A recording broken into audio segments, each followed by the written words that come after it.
నమస్తే, మీరు చూస్తున్నది టీసాట్. నేను శిశిర. రైతు మిత్ర వ్యవసాయ కార్యక్రమానికి స్వాగతం.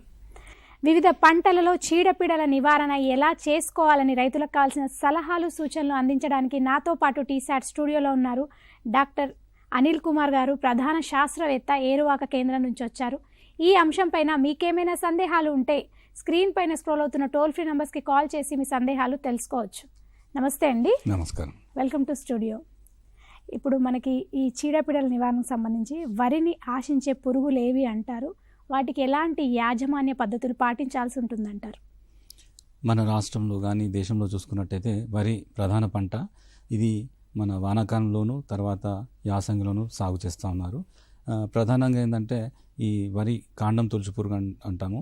ఇది ప్రధాన సమస్య. వానాకాలంలోనూ యాసంగిలోనూ రెండు కాలాల్లో కూడా ఆశిస్తూ ఉంటుంది.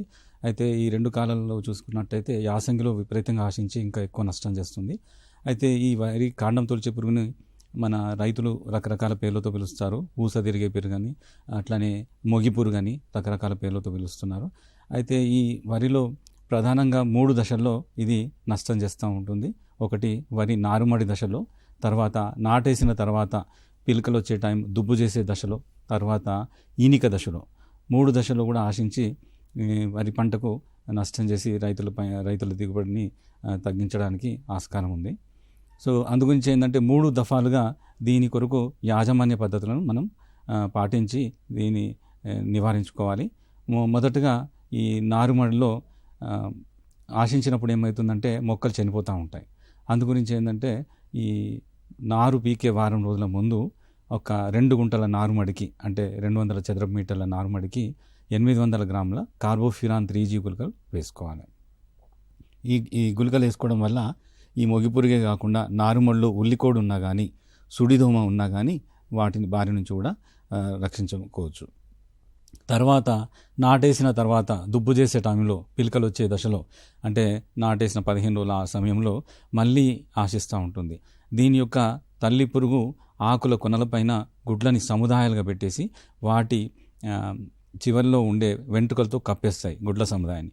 ఆ గుడ్ల నుంచి వచ్చిన పిల్ల పురుగు ఆకు కింది వరకు పాక్కుంటూ కాండం నుంచి కింది భాగంకి వచ్చేసి నీటి మట్టం దగ్గరకు వచ్చేసి అక్కడ రంధ్రం చేయడం వల్ల ఏమవుతుందంటే ఈ పోషకాలు పై భాగానికి అందకపోవడం వల్ల అక్కడక్కడ మొగి చనిపోతూ ఉంటుంది. ఈ లక్షణాలు మనం దుబ్బు చేసే దశలో, పిలకలు వచ్చే టైంలో మనం గమనిస్తూ ఉంటాం. తర్వాత ఇదే పురుగు మళ్ళీ చిరుపట్ట దశలో కూడా ఆశిస్తూ ఉంటుంది. అదేవిధంగా ఆకు చివరి నుంచి గుడ్ల సముదాయం నుంచి వచ్చిన లద్దె పురుగు, పిల్ల పురుగు నీటి మట్టం దగ్గర కాండం దగ్గరకు చేరుకొని రంధ్రం చేయడం వల్ల పోషక పదార్థాలు పైభాగానికి పోకపోవడం వల్ల కంకిలో ఉన్న గింజలు తాలుగా ఉండడం వల్ల ఆ కంకి నిటారుగా నిలబడి ఉంటుంది. దాన్ని మనం తెల్ల కంకి అంటాం. అదే ఆరోగ్యకరమైన కంకి గింజల బరువుతో వంగిపోయి కనిపిస్తూ ఉంటుంది. కాకపోతే కాండం తొలిచే పురుగు ఆశించడం వల్ల గింజలు తాలు ఉండడం వల్ల చక్కగా నిటారుగా అట్లానే నిలబడి ఉంటుంది. దాన్నే మనం తెల్ల కంకి అంటాం. అందుగురించే పిలకలు వచ్చే టైంలో ఒకసారి మనం సస్యరక్షణ చర్యలు చేపట్టాలి. ఆ తర్వాత ఈనిక దశలో కూడా సస్యరక్షణ చర్యలు చేపట్టాలి. అంటే ఇప్పుడు నాటేసిన 15 రోజులప్పుడు దుబ్బు చేసే టైంలో, పిలకలు వచ్చే టైంలో అప్పుడు ఎకరానికి 10 కిలోల కార్బోఫ్యూరాన్ 3G గుళికలు 25 కిలోల ఇసుకలో కలుపుకొని నీళ్లు పల్చగా పెట్టుకొని చల్లుకోవాలి. లేదంటే కార్టాప్ హైడ్రోక్లోరైడ్ 4G గుళికలు ఎకరానికి 8 కిలోల చొప్పున 25 కిలోల ఇసుకలో కలుపుకొని చల్లుకోవాలి. లేదంటే ఎకరానికి 4 కిలోల క్లోరాంట్రనిలిప్రోల్ 0.4% గుళికలను ఇసుకలో కలుపుకొని మనం చల్లుకోవాలి. ఆ విధంగా మనం దుబ్బు చేసే టైంలో కాండం తొలిచే పురుగుని మనం నివారించుకోగలుగుతాము. అయితే ఇది టైమింగ్ అనేది చాలా ఇంపార్టెంట్. అంటే ఆ దశలో ఖచ్చితంగా మనం ఏదో రకమైన గుళికలను వాడాలి. కొంచెం వెనుకలో అంటే ఆశించిన తర్వాత వేసినట్టయితే ఏమవుతుందంటే గుళికలు పనిచేయవు. అంటే ఆల్రెడీ పురుగు నష్టం చేస్తుంది కాబట్టి మనకు మోగి చనిపోతూ ఉంటుంది. కాకపోతే రైతు ఏమనుకుంటాడంటే నేను వేసిన గుళికలు పనిచేయలేదు అని అనుకుంటాడు. అంటే టైమింగ్ అనేది చాలా ఇంపార్టెంట్. అది రాకముందే మనం గుళికలు వేసుకోవాలి. తర్వాత ఈనిక దశలో కూడా వస్తుంది కాబట్టి అప్పుడు కూడా మనం పిచికారీ చేసుకోవాలి. ఒక ఎకరానికి 400 గ్రాముల కార్టాప్ హైడ్రోక్లోరైడ్ పౌడర్ని పిచికారీ చేసుకోవాలి. లేకపోతే క్లోరాంట్రనిలిప్రోల్ అయితే 60 మిల్లీలీటర్ల మందును ఎకరానికి పిచికారీ చేసుకోవాలి. లేకపోతే అస్ఫేట్ అనే మందును ఎకరానికి 300 గ్రాముల చొప్పున పిచికారీ చేసుకోవాలి. ఇవి కాకుండా మనం కాండం తొలిచే పురుగుని మనం జీవ నియంత్రణ పద్ధతిలో అంటే ట్రైకోగ్రామా కిలోనిస్ మన పరాన్నజీవి గుడ్ల పరాన్నజీవిని కూడా ఉపయోగించుకొని దీన్ని నివారించుకోవచ్చు. ఇప్పుడు నాటేసిన 25 రోజులప్పుడు ఒక ఎకరానికి 4 దఫాలుగా అంటే 5 దఫాలుగా 4 కాడు చొప్పున అంటే 20 కాడ్లని ప్రతి దఫాకి 4 కాళ్ళు చొప్పున 5 దఫాలుగా మనం ఎకరానికి ఈ ట్రైకోగ్రామా పరాన్నజీవి గుడ్ల కాడ్లను కూడా వాడుకొని మనం దీన్ని నియంత్రణలో ఉంచుకోవచ్చు. సో ఇది జీవ నియంత్రణ పద్ధతి కాబట్టి మనకి వాతావరణ కలుషితం కానీ నీరు గాలి భూమి కలుషితం కాకుండా ఉంటుంది. అయితే ఇది ఏంటంటే జీవ నియంత్రణ ప్రయోగశాలలో లభిస్తూ ఉంటాయి. సో వాటిని మనం 5 దఫాలుగా ప్రతి దఫాకి 4 కాళ్ళు చొప్పున ఈ దఫాకి 10 రోజుల వ్యత్యాసం గ్యాప్తో వేసుకోవాలి. తర్వాత ఏంటంటే దీని ఉనికి ఉధృతి కనిపెట్టడానికి ఖచ్చితంగా తప్పకుండా ఈ లింగాకర్షణ బుట్టలు వాడాలి. ఎకరానికి 4 లింగాకర్షణ బుట్టలు అంటే మనం దుబ్బు చేసే సమయంలో ఆ తర్వాత ఈనిక దశలో కూడా వాడాలి. సో దీంట్లో ఏంటంటే లింగాకర్షణ బుట్టలో ఆడరెక్కల పురుగు సంబంధించిన లూరు ఉంటుంది అంటే మందు ఉంటుంది. కాబట్టి ఈ మగరెక్క సీతాకోక చిలుకలన్నీ కూడా ఆడరెక్కల పురుగు ఉందనుకొని దాని దగ్గరకు వచ్చేసి లోపల పడిపోతాయి. అట్లా ఆడరెక్కల పురుగులకి మగరెక్కల పురుగులు దొరకకపోవడం వల్ల కూడా దాని సంతానం దాని గుడ్ల సంఖ్య కూడా తగ్గుతూ ఉంటుంది. సో ఈ లింగాకర్షణ బుట్టలు పెట్టడం వల్ల 2 మనకి లాభాలు ఉన్నాయి. ఒకటి ఉనికి అంటే మన వరి పొలానికి ఈ కాండం తొలిచే పురుగు వచ్చిందా లేదా అని తెలుస్తుంది. తర్వాత ఈ లింగాకర్షణ బుట్టలో ఎన్ని పడతా ఉన్నాయి ప్రతిరోజు దాన్ని బట్టి ఏంటంటే ఈ కాండం తొలిచే పురుగు ఉధృతి కూడా మనకు తెలుస్తుంది. ఒక వారం రోజుల పాటు ఒక 25 నుంచి 30 ఈ మగ రెక్కల పురుగులు పడ్డట్టయితే ఇమీడియట్గా మనం సస్యరక్షణ చర్యలు చేపట్టాలి. సో ప్రతి పంటకి పలానా వరి అనే కాకుండా ఏ పంటకైనా కానీ మొదటగా మనము వేప గింజల కషాయం కానీ వేప నూనెతో పిచికారీ చేసినట్టయితే పురుగుని గుడ్డు దశలోనే అంతం చేసుకోవచ్చు. అంటే ఆ దశలో పురుగును నివారించుకోవడం చాలా సులభం. కాబట్టి ఇప్పుడు మార్కెట్లో రకరకాల పీపీఎంలో దొరుకుతుంది వేప నూనె. 1500 పీపీఎం అయితే ఎకరానికి 1 లీటర్ చొప్పున వాడాలి. లేకపోతే 50,000 పీపీఎం అయితే 1/2 లీటర్ చొప్పున, 10,000 పీపీఎం అయితే 1/2 లీటర్ చొప్పున. అట్లా వేప నూనె పీపీఎం అంటే దాని యొక్క స్ట్రెంత్ బట్టి మన మోతాదును మార్చుకోవాలి. అయితే ఏంటంటే రైతులు ఏ పద్ధతి ద్వారా పిచికారీ చేసినా కానీ ఎకరానికి వాడే మోతాదు మందు మాత్రం అంతే వాడాలి. అంటే కొందరు రైతులు మన వీపుకేసుకునే చేతి పంపు ద్వారా పిచికారీ చేస్తారు, కొందరు పవర్ స్ప్రేయర్తో పిచికారీ చేస్తారు, కొందరు డ్రోన్ ద్వారా పిచికారీ చేస్తారు. పిచికారీ చేయడానికి ఎలాంటి సాధనం ఉపయోగించినా కానీ ఎకరానికి వాడవలసిన డోస్ అంటే మందు మోతాదు మాత్రం మారదు. అంటే ఇప్పుడు ఉదాహరణ అసిఫేట్ తీసుకున్నట్టయితే చేతి పంపుతో పిచికారీ చేసిన 300 గ్రాములే పిచికారీ చేయాలి, పవర్ స్ప్రేయర్తో పిచికారీ చేసిన 300 గ్రాములే, డ్రోన్తో పిచికారీ చేసినా కానీ 300 గ్రాములే. అయితే ఎక్కడ తేడా వస్తుందంటే పంపుల సంఖ్యలో తేడా వస్తుంది. మామూలుగా చేతి పంపుతో పిచికారీ చేస్తే ఎకరానికి 12 నుంచి 13 డబ్బాలు వాడతారు రైతులు. లేదంటే పవర్ స్ప్రేయర్తో పిచికారీ చేస్తే 4 నుంచి 6 డబ్బాలు పిచికారీ చేస్తారు. అదే డ్రోన్ అయితే ఒకసారి 8 నుంచి 12 లీటర్ల కెపాసిటీ గల డ్రోన్ అయితే ఒకసారి పిచికారీ చేస్తే సరిపోతుంది. అంటే ఒక ఎకరానికి సుమారు 10 నిమిషాల్లోనే డ్రోన్ ద్వారా పిచికారీ చేసుకోగలుగుతాం. అయితే ఈ విధంగా మనం ఎకరానికి వాడవలసిన మందు మోతాదు వాడినట్టయితే మనం సమర్థవంతంగా ఈ మొగిపురును నివారించుకోవచ్చును. అదేవిధంగా ఇప్పుడు మనకి మొక్కజొన్నకు సంబంధించి వాటిని ఆశించే పురుగులు ఏవి అంటారు, వాటికి సంబంధించి యాజమాన్య పద్ధతులు ఎట్లా పాటించాలి అంటారు? మొక్కజొన్నలో ఈ మధ్యకాలంలో ప్రధానంగా ఏంటంటే ఈ ఫాల్ ఆర్మీ వామ్ అంటాము, అది కత్తెర పురుగు అంటాం, అది బాగా ఆశిస్తూ ఉంది. అదేంటంటే విత్తినప్పటి నుంచి పంట చివరి వరకు కూడా అంటే మన గింజలు ఏర్పడే దశనప్పటి వరకు కూడా ఆ కత్తెర పురుగు ఆశిస్తుంది. సో దీనికి ఏంటంటే మొదటి దశ పిల్ల పురుగులు, గుడ్ల నుంచి వచ్చిన పిల్ల పురుగులు ఆకులని స్క్రేపింగ్ చేసుకుంటూ పొరల తెల్లటి పొరల్లాగా మారుస్తూ ఉంటాయి. 2వ దశ 3వ దశ ఆకులు కత్తిరించుకుంటూ తినుకుంటూ విసర్జిస్తూ ఉంటాయి. అందుగురించే వీటిని కత్తెర పురుగు అంటాము. అయితే ఏంటంటే ఈ పురుగు చివరి దశలో కూడా అంటే గింజలు ఏర్పడే దశలో కాప్ ఫార్మేషన్ అప్పుడు కూడా మనకు వస్తూ ఉంటాయి. అయితే మొదట్లో ఏంటంటే ఒక ఎకరానికి 80 మిల్లీలీటర్ చొప్పున క్లోరాంట్రనిలిప్రోల్ కానీ లేకపోతే 80 గ్రాముల ఇమామెక్టిన్ బెంజోయేట్తో కానీ పిచికారి చేసుకున్నట్టయితే ఈ పురుగుని సమర్థవంతంగా నివారించుకోవచ్చు. ఎప్పుడైతే ఈ పురుగు 1, 2, 3 దశ దాటి 4, 5 దశలకు మారినప్పుడు పిచికారీ కంటే కూడా ఈ విషపేరల ద్వారా దీన్ని మనం సమర్థవంతంగా నివారించుకోవచ్చు. విషపేరను తయారు చేసుకునే విధానం ఏంటంటే, 1 ఎకరానికి 10 కిలోల తౌడు తీసుకోవాలి. దానికి 2 కిలోల బెల్లం అవసరం ఉంటుంది, 2 నుంచి 3 లీటర్ల నీళ్ళు అవసరం ఉంటుంది, ఆ తర్వాత 100 గ్రాముల థయోడిక్ కార్బ్ అవసరం ఉంటుంది. సో విధానం ఏంటంటే, మొదటగా ఏంటంటే ఈ 2 నుంచి 3 లీటర్ల నీటిని మనం అట్లా బెల్లంలో కలిపేసి బెల్లంని ద్రావణంలాగా తయారు చేసుకొని ఈ 10 కిలోల తౌడుతో ఈ బెల్లపు నీరుని కలుపుకోవాలి. దాన్ని కలిపినాక ఒక 24 గంటల పాటు పులియబెట్టాలి. పులియబెట్టిన తర్వాత అంటే మనం ఒక అరగంటలో విషపేరను వాడతాము అనే అరగంటల వాడే ముందు ఈ 100 గ్రాముల థయోడిక్ కార్బ్ని మనం పులియబెట్టిన ఈ బెల్లము తౌడు దానికి కలుపుకోవాలి. కలుపుకొని ఏంటంటే ఉండలుగా చేసుకొని ఈ సుడుల్లో వేసుకుంటూ పోతే ఏమవుతుందంటే ఈ కత్తెర పురుగు అనేది సమర్థవంతంగా నివారణ అవుతుంది. అయితే ఇందాక మనం వరి గురించి మాట్లాడుతున్నప్పుడు మనం ఒక కాండం తులుచు పురుగు గురించి మాట్లాడాము. ఇంకా మనకి రైతుకు నష్టం చేసే పురుగులు కూడా ఉన్నాయి. ప్రధానంగా ఏంటంటే సుడిదోమ అంటాం, దోమపోటు అని కూడా అంటారు రైతులు. దీంట్లో ఏంటంటే 2 రకాల దోమలు ఉన్నాయి. ఒకటి ఏంటంటే గోధుమ రంగు దోమ, ఇంకోటి తెల్లవీపు దోమ. ఈ 2 కూడా ఏంటంటే నీటి మట్టం దగ్గర మొక్క మొదల దగ్గర గుంపులుగా చేరి రసాన్ని పీల్చడం వల్ల ఏమవుతుందంటే కాండం అంతా కూడా ఎండిపోతుంది, ఆకులంటివి కూడా ఎండిపోతూ ఉంటాయి. ఆ తర్వాత ఇది సుడులుగా తిరగడం వల్ల ఈ పొలంలో సుడులుగా ఎండడం గమనించవచ్చు. అయితే ఏంటంటే ఇది విపరీతంగా 1-2 రోజుల్లోనే బాగా పెరిగి దీని యొక్క సంఖ్య పెరగడం వల్ల ఏంటంటే 2-3 రోజుల్లోనే పొలం అంతా ఎండిపోవడానికి అవకాశం ఉంటుంది. కాబట్టి సో రైతులు ఏంటంటే ఇది వచ్చిన వెంటనే గమనించి దానికి సంబంధించిన జాగ్రత్తలు తీసుకోవాలి.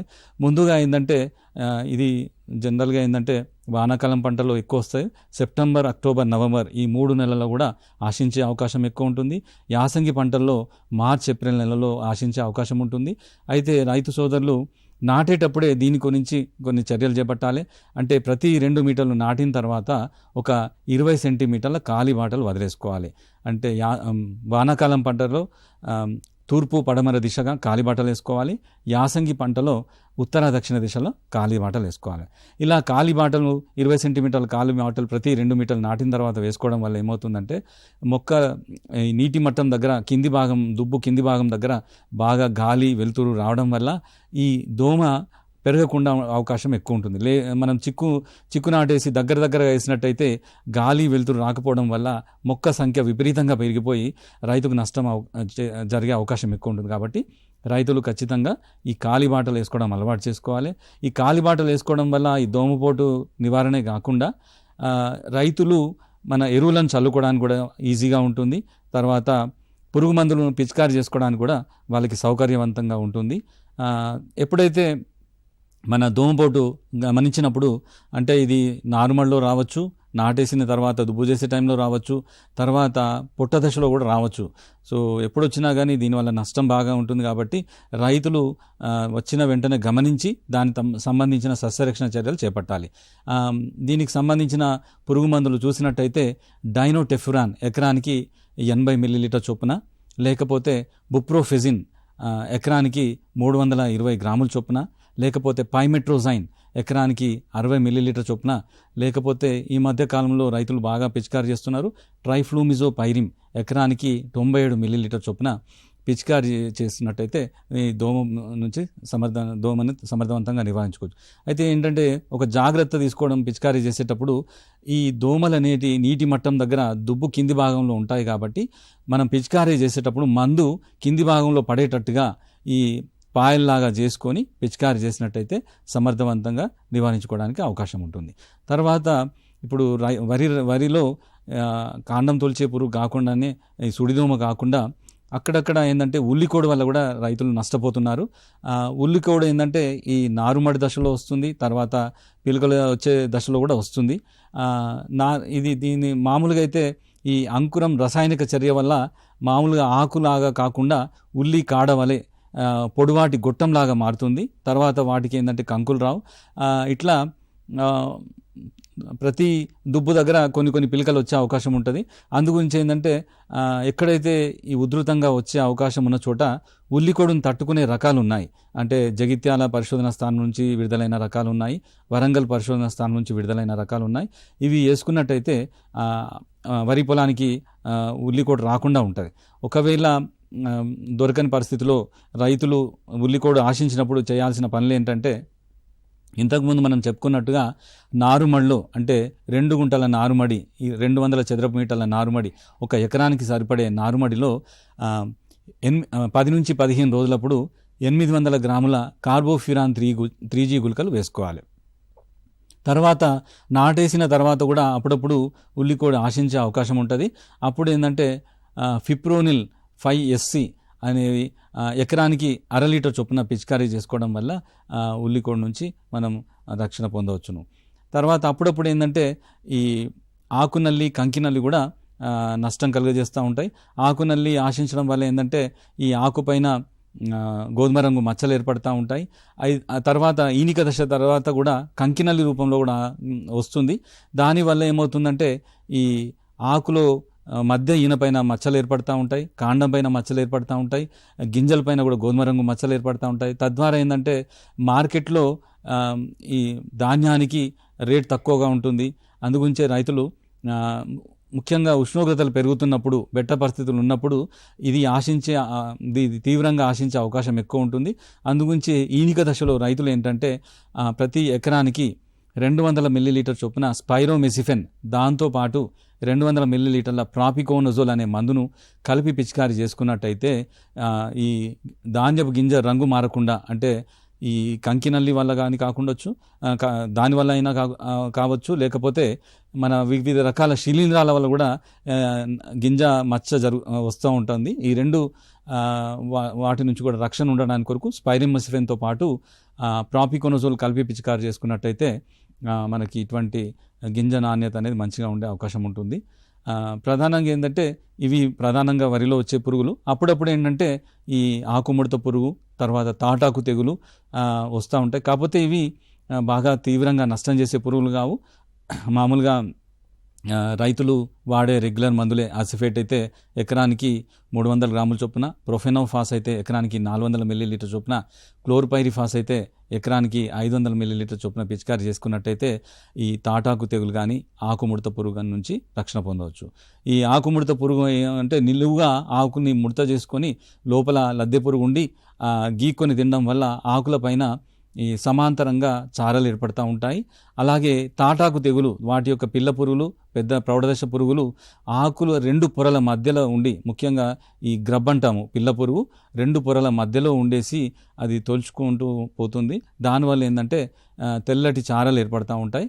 ఈ ప్రౌఢదశ పురుగు ఏమో ఈ మెరుస్తూ ఉంటుంది, మన బ్లూ కలర్లో నీలిరంగు, తర్వాత వాటిపైన ముళ్ళుల్లాగా ఉంటాయి.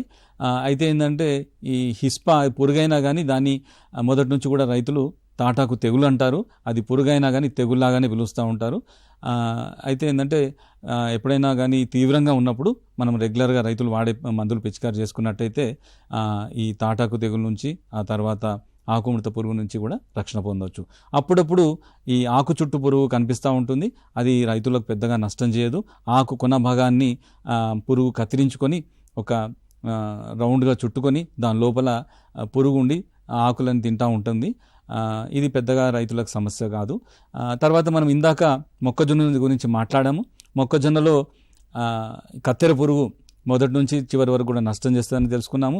ఆ తర్వాత కాండం తొలుచు పురుగు కూడా మొక్కజొన్నలో రైతుకు నష్టం చేస్తూ ఉంటుంది. ఇది జనరల్గా ఏంటంటే 30-35 రోజులప్పుడు ఇది ఎక్కువ ఆశిస్తుంది, కాండం తొలుచు పురుగు. దీనివల్ల ఏమవుతుందంటే మొవ్వు చనిపోతూ ఉంటుంది. గుడ్ల నుంచి వచ్చిన పిల్ల పురుగు మొదటగా ఆకులు విచ్చుకున్నప్పుడు రంధ్రాలు చేయడం వల్ల ఆకు విచ్చుకున్నప్పుడు వరుస రంధ్రాలు కనిపిస్తూ ఉంటాయి. తర్వాత మోగి చనిపోతూ ఉంటుంది. ఇలా మొవ్వులు అక్కడక్కడ చనిపోయినట్టు కనిపిస్తే మనం కాండం తొలిచి చూసినట్టయితే లోపల కాండం తొలిచి పురుగులు ఉంటాయి. సో వీటి కొరకు ఏంటంటే మనము కార్బోఫ్యూరాన్ 3G గుళికలు మనం వాడాలి. ఎకరానికి 3 కిలోల చొప్పున కార్బోఫ్యూరాన్ 3G గుళికలు సుడుల్లో వేసుకోవడం వల్ల ఈ మొగి పురుగు నుంచి కంట్రోల్ చేసుకోవచ్చు. ప్రధానంగా మొక్కజొన్నలో కత్తెర పురుగు, ఆ తర్వాత కాండం తొలుచు పురుగు ఆశించి రైతులకు నష్టం కలుగజేస్తున్నాయి. ఇప్పుడు అదేవిధంగా ఈ జొన్న పంటకి సంబంధించి, ప్రతి పంటకు సంబంధించి ఆశించే పురుగులు ఏవి అంటారు? దానికి సంబంధించి ఎట్లాంటి యాజమాన్య పద్ధతులు పాటించాల్సి ఉంటుందంటారు? జొన్నలో కూడా ఈ మొవ్వు తొలుచు ఈగ ఉంటుంది. మొదట్లో వస్తుంది ఇది, ముఖ్యంగా 10-12 రోజులప్పుడు వస్తుంది. దీనికి ఏంటంటే 2 రకాలుగా మనము సస్యరక్షణ చర్యలు చేసుకోవచ్చు. 12 రోజులప్పుడు ఒకసారి, 22 రోజులప్పుడు ఒకసారి ఈ ట్రైకోగ్రామా కిలోనిస్ పరాన్నజీవి గుడ్లను మనం విడుదల చేసుకొని కంట్రోల్ చేసుకోవచ్చు. లేదంటే ఈ మొవ్వు తొలుచు ఈగ కొరకు ఏంటంటే కార్బోఫ్యూరాన్ 3G గుళికలు కూడా మనం వాడి పిచికారి చేసుకోవచ్చు. లేదంటే ఈ కార్బరిల్ లీటర్ నీటికి 3 గ్రాముల చొప్పున, ఎకరానికి 600 గ్రాముల చొప్పున పిచికారి చేసుకున్నట్టయితే ఈ మొవ్వు తొలుచు ఈగ నుంచి రక్షణ పొందొచ్చు. అట్లానే జొన్నలో ఈ కాండం తొలుచు పురుగు కూడా ఆశిస్తూ ఉంటుంది. దీని కొరకు ఏంటంటే కార్బోఫ్యూరాన్ 3G గుళికలు ఎకరానికి 4 కిలోల చొప్పున రైతులు వాడి దీన్ని కంట్రోల్ చేసుకోవచ్చు. తర్వాత కంకి ఏర్పడిన తర్వాత జొన్నలో ఏంటంటే కంకి పైన కూడా మనకు పురుగు నల్లి, కంకి నల్లి ఆశిస్తుంది. దానివల్ల ఏమవుతుందంటే రైతుకు చివరిగా దిగుబడి వచ్చే టైంలో కంకి నల్లి ఆశించడం వల్ల దిగుబడి పైన ప్రభావం చూపుతుంది. అందుగురించి ఏంటంటే ఎకరానికి 8 కిలోల చొప్పున కార్బరిల్ పౌడర్ని, పొడి మందును చల్లి ఈ కంకి నల్లి నుంచి రక్షణ పొందాలి. ఇలా సస్యరక్షణ చర్యలు చేపట్టడం వల్ల కాండం మొవ్వు తొలుచు ఈగ కానీ, కాండం తొలుచు పురుగు కానీ, తర్వాత కంకి నల్లి నుంచి రైతులు రక్షణ పొందాలి. అంటే మనకి అపరాలు ఆ పంట తీసుకుంటే దాంట్లో చీడపీడల నివారణ ఎట్లా చేయొచ్చు అంటారు? దాంట్లో యాజమాన్య పద్ధతులు ఎట్లా పాటించాల్సి ఉంటుందంటారు? అపరాలంటే ఇప్పుడు పెసర కానీ, మినుము కానీ, కంది కానీ, శనగ కానీ, సో వీటిలో ఏంటంటే ప్రధానంగా మనకు కాయదొలుచు పురుగులు ఉంటాయి, పొగాకు లద్దె పురుగు ఉంటుంది. అట్లనే ఇప్పుడు కంది తీసుకున్నట్టయితే వివిధ రకాల కాయదొలుచు పురుగులు ఉన్నాయి. పొగాకు లద్దె పురుగు ఉంది, శనగపచ్చ పురుగు ఉంది, తర్వాత మరూక మచ్చల పురుగు ఉంది, తర్వాత ఈ కాయ తొలిచే ఈగ ఉంది. సో ఇవి అన్నీ కూడా ఆశించి, అంటే పూత దశ నుంచి ఆశించి రైతుకు బాగా నష్టం కలిగజేస్తాయి. సో వీటికి ఏంటంటే సమగ్ర సస్యరక్షణ చర్యలు చేపట్టాలి. అంటే వీటి ఉనికి ఉధృతి తెలుసుకోవడానికి కొరకు ఎకరానికి 4 చొప్పున లింగాకర్షణ బుట్టలు పెట్టుకోవాలి. తర్వాత వీటికి ఎర్ర పంటలు కూడా ఉన్నాయి. ఇప్పుడు కందిలో శనగపచ్చ పురుగు ఆశించినప్పుడు ఏంటంటే మనం మొదట్లోనే అక్కడక్కడ బంతి మొక్కలు పెట్టుకోవాలి. దీనికి శనగపచ్చ పురుగు బాగా ఇష్టమైన పంట బంతి మొక్కలు, పసుపు రంగు పువ్వులు. సో దానివల్ల ఏమవుతుందంటే కంది పంటను ఆశించకుండా ఈ బంతి మొక్కల పైన చేరుతుంది. అట్లనే ఈ పొగాకు లద్దె పురుగు ఎర్ర పంట ఏంటంటే ఆముదం మొక్కలు. అందుగురించి అపరాల్లో మనం ఏంటంటే ముఖ్యంగా కందిలో అక్కడక్కడ ఆముదం మొక్కలు పెట్టడం వల్ల ఈ కందిని ఆశించకుండా ఆముదం పైన చేయడం వల్ల పొగాకు లద్దె పురుగు నుంచి కూడా మనం నష్టం తగ్గించుకోవచ్చు. ముఖ్యంగా ఈ పొగాకు లద్దె పురుగు మొదటి దశ లార్వాలు ఈ ఆకుల పైన చేరి స్క్రేపింగ్ చేయడం వల్ల, ఈ పై పొర తినడం వల్ల ఆకులంతా కూడా తెలుపుగా మారుతూ ఉంటాయి. ఆ తర్వాత మనం సస్యరక్షణ చర్యలు చేపట్టకపోతే మొత్తం అన్ని ఆకులన్నీ తినేసి మొక్కంతా కూడా మోడుగా మారిపోతుంది. సో వీటికి ఏంటంటే మొదటి దశలో ఇవన్నీ కాయదొలిచే పురుగులకు మొదటి దశలో ఏంటంటే వేప నూనె పిచికారి చేసుకోవాలి. అంటే ఇందాక మనం మాట్లాడుకున్నట్టు 1500 ppm అయితే ఎకరానికి 1 లీటర్ చొప్పున వేప నూనె పిచికారి చేసుకోవడం వల్ల ఏమవుతుందంటే పురుగుని గుడ్డు దశలోనే మనం నాశనం చేయవచ్చు. అంటే వేప నూనె ఆకు తొలిచే పురుగులకు, కాయ తొలిచే పురుగులకు, రసం పీల్చే పురుగులకు అన్నిటికి కూడా సమర్థవంతంగా పనిచేస్తుంది. గుడ్లపైన బాగా ప్రభావం చూపిస్తుంది. కాబట్టి గుడ్లను నుంచి వచ్చే పిల్ల పురుగులు పొదగబడకుండా వాటి పెరుగుదల పైన, తర్వాత రెక్కల పురుగులు మారకుండా ఉండడానికి కూడా దోహదపడుతుంది. కాబట్టి మొదటి దశలో వేప నూనె కానీ వేప గింజల కషాయం పిచికారి చేసుకొని వీటి ఉధృతిని తగ్గించుకోవాలి. ఆ తర్వాత మనకు మార్కెట్లో దొరికే రకరకాల పురుగు మందులు, అంటే ఇప్పుడు ఉదాహరణ యాసిఫేట్ అయితే ఎకరానికి 300 గ్రాముల చొప్పున, నోవాలురాన్ రిమాన్ అయితే ఎకరానికి 150 మిల్లీలీటర్ల చొప్పున, ఫ్లూబెండమ్ అయితే ఎకరానికి 40 మిల్లీలీటర్ చొప్పున, స్పైనోసాడ్ అయితే ఎకరానికి 60 మిల్లీలీటర్ చొప్పున, క్లోరాంట్రనిలిప్రోల్ అయితే ఎకరానికి 60 మిల్లీలీటర్ చొప్పున పిచికారీ చేసుకోవాలి. తర్వాత ఏంటంటే ముఖ్యంగా ఏంటంటే ఈ కాయదొల్చే ఈగలు కూడా చివరి దశలో కందికి బాగా ఆశిస్తూ ఉంటుంది. తర్వాత మరుక మచ్చల పురుగు ఈ ఆకులని తర్వాత పూతని ఆ కాయల్ని వెబ్బింగ్ చేస్తూ ఉంటాయి, గూడులాగా చేసుకొని వాటి లోపల ఉంటాయి. అందుగురించి ఏంటంటే ఖచ్చితంగా పూత దశలో రైతులు పిచికారీ చేసుకోవడం వల్ల ఈ వివిధ రకాల ఈ పూత పైన కాయల పైన వచ్చే కాయదొల్చే పురుగు నుంచి నివారించుకోవడానికి అవకాశం ఉంటుంది. తర్వాత మొదటి దశలో కందిలో కానీ పెసరలో కానీ మినుములో కానీ ఈ అపరాల పంటల్లో ఈ చిత్త పురుగులు బాగా వస్తాయి. అంటే మనం విత్తనం మొలకెత్తిన తర్వాత సీడ్లింగ్ దశలో ఉన్నప్పుడు ఆకులపైన రంధ్రాలు చేసేసి మనము ఏమీ సస్యరక్షణ చర్యలు చేపట్టకపోతే చివరికి మొక్కంతా కూడా మోడుగా ఉంటాయి. అటువంటప్పుడు కూడా రైతులు గమనించి ఏవైనా పురుగు మందులు పిచికారీ చేసుకోవాలి. యాసిఫేట్ అయితే ఎకరానికి 300 గ్రాముల చొప్పున, ప్రొఫెనోఫాస్ అయితే ఎకరానికి 400 మిల్లీలీటర్ చొప్పున పిచికారీ చేసుకోవాలి. తర్వాత ఏంటంటే రసం పీల్చే పురుగులు కూడా, అంటే ఈ తెల్లదోమ, తామర పురుగు, తర్వాత ఈ ఆకుముడత పురుగు, ఇవి కూడా అప్పుడప్పుడు కనిపిస్తూ ఉంటాయి. అయితే ఏంటంటే వీటి వల్ల నష్టం చాలా తక్కువ ఉంటుంది. అయితే ఈ రసం పీల్చే పురుగులు గమనించినప్పుడు ఈ అంతర్వాహిక పురుగు మందులు, అంటే ఇప్పుడు యాసిఫేట్ కానీ, ఇమిడాక్లోప్రిడ్ కానీ, థయోమిథాక్సమ్ కానీ, అసిటామిప్రిడ్ కానీ, ఇటువంటి స్పైనిటోరం కానీ, ఇటువంటి అంతర్వాహిక పురుగు మందులు వాడి మనం వాటిని నివారించుకోవాలి. ఇప్పుడు అదేవిధంగా మనకి జీవ నియంత్రణ పద్ధతులు అంటే ఏంటి అంటారు? అవి ఎన్ని రకాలుగా ఉంటాయంటారు? ఈ మధ్య కాలంలో రైతులు ఏంటంటే అంటే ఈ పురుగు మందులు విచక్షణ రహితంగా వాడడం వల్ల ఏంటంటే వాటి రెసిడ్యూస్ అన్నిటిపైన కూడా కూరగాయల్లో కానీ మనం పండించే పలు పంటల్లో కూడా ఉంటున్నాయి. కాబట్టి ఆ రెసిడ్యూస్ ఫ్రీగా ఉండడానికి కొరకు వేరు పద్ధతులు వాడుతూ ఉన్నారు. దాంట్లో ఏంటంటే ఈ జీవ నియంత్రణ పద్ధతులు. దీంట్లో పరాన్న జీవులను, పరాన్న బుక్లను ఉపయోగిస్తారు. అంటే ఇప్పుడు మైక్రోబియల్ పెస్టిసైడ్స్ ఇవన్నీ కూడా దాని కిందికి వస్తాయి. అంటే ఇంతకుముందు మనం మాట్లాడుకున్నట్టు పరాన్న జీవులు అంటే ట్రైకోగ్రామా కానీ గుడ్ల పరాన్న జీవులు ఉంటాయి. అట్లానే కోశస్థ దశ పరాన్న జీవులు ఉంటాయి. ఈ లార్వా దశ పరాన్న జీవులు ఉంటాయి.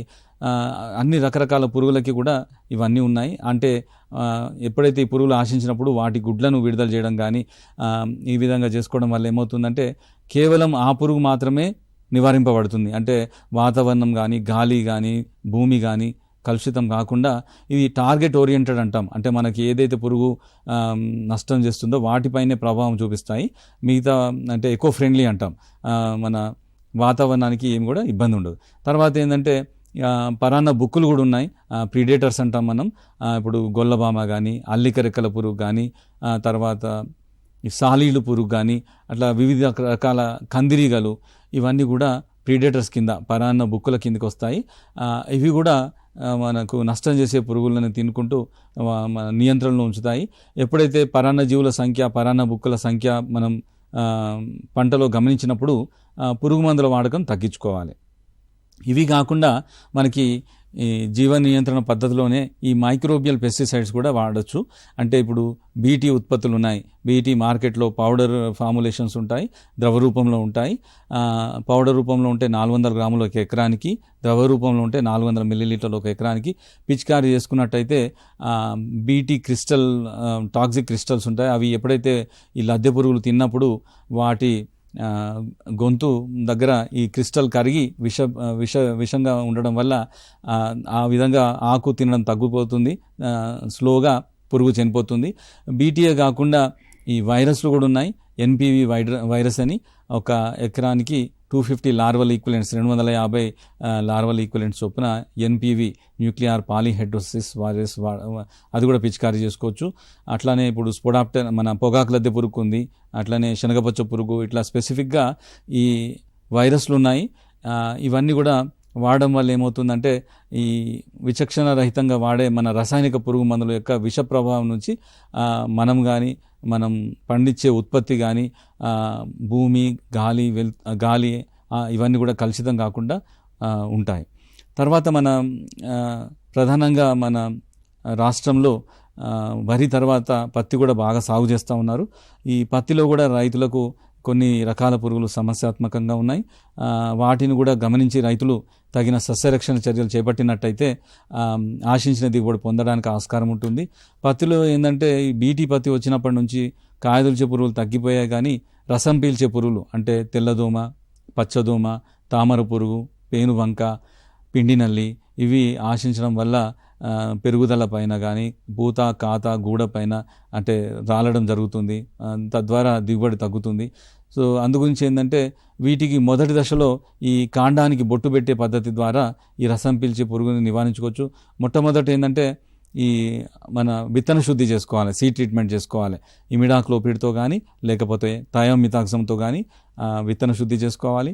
ఆ తర్వాత ఏంటంటే 30, 45, 60 రోజులు 3 దఫాలుగా కాండానికి బొట్టు పెట్టే పద్ధతి ద్వారా ఈ రసం పీల్చే పురుగుల ఉధృతిని తగ్గించుకోవచ్చు. 30, 45 రోజులప్పుడు ఏంటంటే ఈ మన మోనోక్రోటోఫాస్ 1:20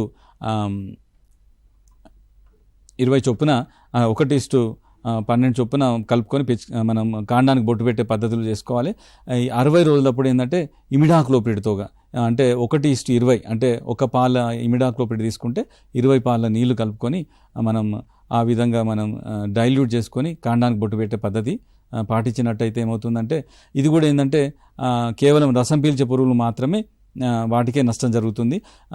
తర్వాత పర్యావరణానికి ఏమి కూడా దీనివల్ల కలుషితం ఉండదు. ఆ తర్వాత ఏంటంటే ఈ అంతర్వాహిక పురుగు మందులు పిచికారీ చేసుకోవాలి. అంటే ఇప్పుడు యాసిఫేట్ అయితే ఎకరానికి 300 గ్రాముల చొప్పున, అసిటామిప్రిడ్ అయితే ఎకరానికి 40 గ్రాముల చొప్పున, థయోమిథాక్సమ్ అయితే ఎకరానికి 40 గ్రాముల చొప్పున, తర్వాత సల్ఫాక్సిక్లోర్ అయితే ఎకరానికి 150 గ్రాముల చొప్పున, ఫిప్రోనిల్ అయితే ఎకరానికి 400 మిల్లీలీటర్ చొప్పున, ఇటువంటి స్పైనిటోరం అయితే ఎకరానికి 200 మిల్లీలీటర్ చొప్పున, స్పైనోసాడ్ అయితే ఎకరానికి 60 మిల్లీలీటర్ చొప్పున ఇట్లా అంతర్వాహిక పురుగు మందులు పిచికారీ అంటే వాడిన మందు మళ్ళీ మళ్ళీ వాడకుండా రకరకాల మందులను వాడుకుంటూ చేయడం వల్ల కూడా వీటిని తగ్గించుకోవచ్చు. తర్వాత ఏంటంటే మనము ఈ జిగురు అట్టలు కూడా వాడుకోవాలి. ఇప్పుడు ముఖ్యంగా తెల్లదోమలకి ఏంటంటే పసుపు రంగు అంటే చాలా ఆకర్షితం అవుతాయి కాబట్టి అక్కడక్కడ ఏంటంటే ఎకరానికి ఒక 10 ఈ పసుపు రంగు జిగురట్టలు, ఎల్లో స్టిక్కీ ట్రాప్స్ అంటాం, అది కూడా వాడాలి. అట్లానే తెలుపు రంగు జిగురట్టలు ఉంటాయి, నీలిరంగు జిగురట్టలు ఉంటాయి. అవి కూడా వాడడం వల్ల ఏమవుతుందంటే ఈ మన త్రిప్స్ అంటాము అవి కానీ, తర్వాత పేనుబంక కానీ ఇవన్నీ కూడా తామర పురుగులు, పేనుబంక కూడా ఆకర్షింపబడి మనకి వాటి వల్ల కూడా నష్టం తక్కువ ఉంటుంది. సో ఖచ్చితంగా రైతులు జిగురట్టలు పెట్టడం అలవాటు చేసుకోవాలి. తర్వాత పత్తిలో అచ్చంగా పత్తి కాకుండా అంతర పంటలుగా అంటే 2 పత్తి సాళ్ళ మధ్యన 2 సార్ల పెసర కానీ, మినుము కానీ, బొబ్బర్లు కానీ, అలసందలు కానీ అట్లా పెట్టడం వల్ల ఏమవుతుందంటే ఈ మిత్ర పురుగులు మనకు మేలు చేసే పురుగులు సంఖ్య పెరుగుతుంది.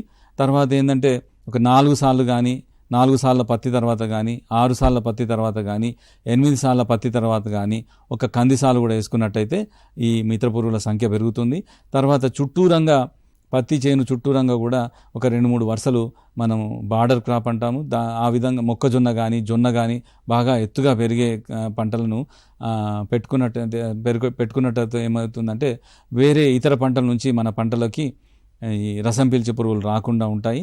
తర్వాత మిత్ర పురుగుల సంఖ్య కూడా పెరుగుతుంది. ఇట్లా ఈ రసం పీల్చే పురుగులని మొదటి నుంచి కూడా అంటే విత్తన శుద్ధి చేసుకోవడము, కాండానికి బొట్టు పెట్టే పద్ధతి ద్వారా కానీ, ఆ తర్వాత చివరి ఆయుధంగా మనము రసాయనిక పురుగు మందులు పిచికారీ చేసుకొని నియంత్రణలో ఉంచుకోవాలి. ఆ తర్వాత ఈ మధ్యకాలంలో పత్తిలో రైతులకి బాగా ఇబ్బంది నష్టం కలుగజేస్తున్న పురుగు ఏంటంటే గులాబీ రంగు కాయదొలుచు పురుగు. అయితే గత 8 సంవత్సరాల నుంచి ఈ బీటీ పత్తి తట్టుకోలేకపోతుంది. అంతకుముందు ఏంటంటే బీటీ పత్తి అనేది అన్ని రకాల కాయదొలుచు పురుగుల్ని తట్టుకునేది. అంటే పొగాకు లద్దె పురుగు కానీ, శనగపచ్చ పురుగు కానీ, నల్ల మచ్చల పురుగు కానీ, గులాబీ రంగు కాయదొలుచు పురుగు దరికి చేరకుండా బీటీ పత్తి చాలా అద్భుతంగా పనిచేసింది. కాకపోతే గత 8 సంవత్సరాల నుంచి ఈ గులాబీ రంగు కాయదొలుచు పురుగు బీటీ పత్తి కూడా ఆశిస్తుంది. దీనివల్ల రైతులు బాగా నష్టపోతున్నారు. సో అందుగురించి ఏంటంటే పంట వేసుకునే ముందు, పంట సమయంలో, తర్వాత పంట తీసేసిన తర్వాత రకరకాల చర్యలు చేపట్టి ఈ గులాబీ రంగు కాయదొలుచు పురుగు యొక్క ఉధృతిని తగ్గించి మనం దిగుబడిని నష్టపోకుండా చూసుకోవాలి. సో ముందుగా ఏంటంటే పంట మార్పిడి చేయాలి. అంటే ప్రతిసారి కూడా పత్తి వేయకుండా పత్తి తర్వాత 2-3 సంవత్సరాల తర్వాత అపరాల పంటలతో పెసర, మినుము, కంది అటువంటి పంటలు కానీ, నూనె గింజల పంట వేరుశెనగ కానీ, నువ్వులు, ఆవాలు అటువంటి పంటలతో మనము ఈ పంట మార్పిడి చేయాలి. తర్వాత ఈ విత్తే సమయం ఒక గ్రామం తీసుకున్నట్టయితే ఒక వారం 10 రోజుల్లో మొత్తం గ్రామం అంతా కూడా ఒకేసారి విత్తడానికి ఆ విధంగా మన ప్లాన్ చేయడం వల్ల ఏమవుతుందంటే వీటి యొక్క ఉధృతి తక్కువ ఉండడానికి అవకాశం ఉంటుంది. తర్వాత ఏంటంటే ఈ మనం మంచి అంటే స్వల్పకాలిక రకాలు ఎన్నుకోవడం. అంటే ప్రస్తుతానికి గులాబీ రంగు కాయదొలుచు పురుగుని తట్టుకునే హైబ్రిడ్స్ మన దగ్గర లేనందువల్ల పంట త్వరగా తీసుకోవాలి అంటే మన దసరా నుంచి అక్టోబర్ నుంచి ఎప్పుడైతే చలి పెరుగుతుందో, వాతావరణంలో ఉష్ణోగ్రతలు తగ్గుతున్నాయో అప్పుడు వీటి ఉధృతి ఎక్కువ అయ్యే అవకాశం ఉంటుంది. కాబట్టి స్వల్పకాలిక రకాలు తొందరగా పత్తి ఏరే రకాలను మనం ఎంచుకోవాలి. దానివల్ల ఏమవుతుందంటే ఈ గులాబీ రంగు పురుగు బారి నుండి కాపాడుకోవడానికి అవకాశం ఉంటుంది. తర్వాత ఏంటంటే దీని యొక్క ఉనికి ఉధృతిని గమనిస్తూ ఉండాలి. అంటే పత్తి వేసిన 45 రోజులప్పటి నుంచే లింగాకర్షణ బుట్టలు పెట్టుకోవాలి. ఎకరానికి 4 లింగాకర్షణ బుట్టలను పెట్టుకోవడం వల్ల ఈ పత్తి చేనుకు గులాబీ రంగు కాయదొలుచు పురుగు వచ్చిందా లేదా తెలుసుకోవచ్చు. అంటే ఉనికి తెలుస్తుంది, అలాగే ఉధృతి కూడా తెలుస్తుంది.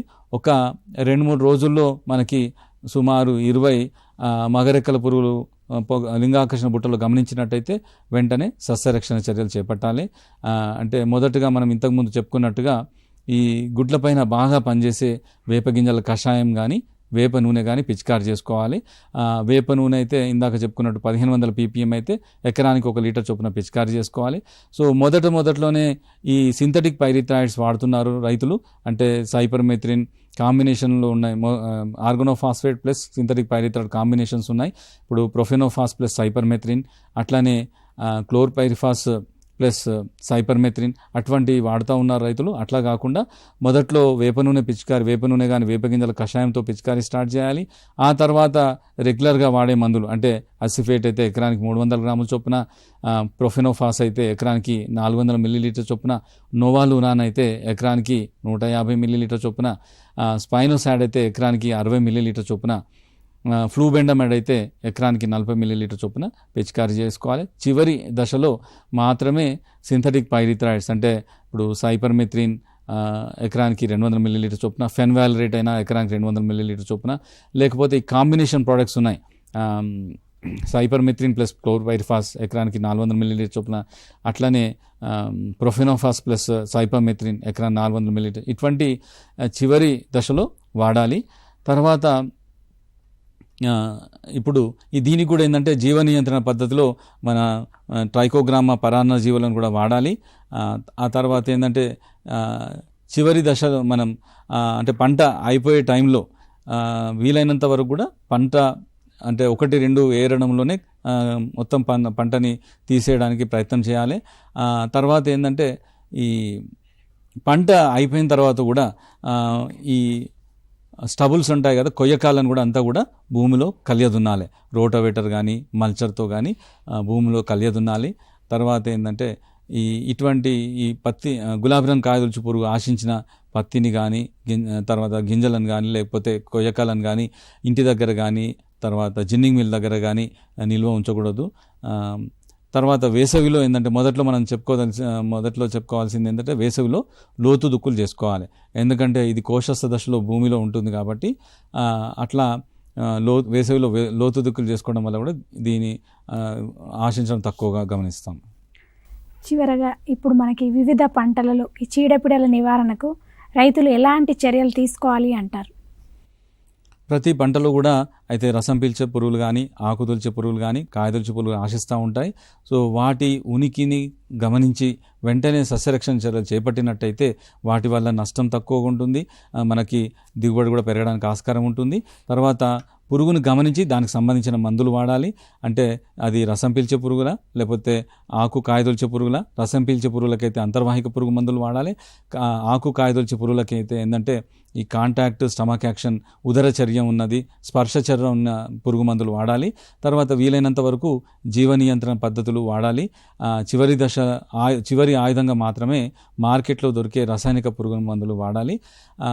తర్వాత ఈ విధంగా మనం సరియైన మందును సరియైన సమయంలో పిచికారీ చేసుకున్నట్టయితే పురుగులను సమర్థవంతంగా నివారించుకోవడానికి ఆస్కారం ఉంటుంది. వివిధ పంటలలో చీడపీడల నివారణ ఎలా చేసుకోవాలని రైతులకు కావలసిన సలహాలు సూచనలు అందించారు అనిల్ కుమార్ గారు. థ్యాంక్ యూ సో మచ్ అండి. ధన్యవాదాలు. ఇది ఇవాల్టి మన రైతు మిత్ర కార్యక్రమం. తిరిగి వచ్చే వారం మరో కార్యక్రమంలో మళ్ళీ కలుద్దాం. అంతవరకు చూస్తూనే ఉండండి టీసాట్.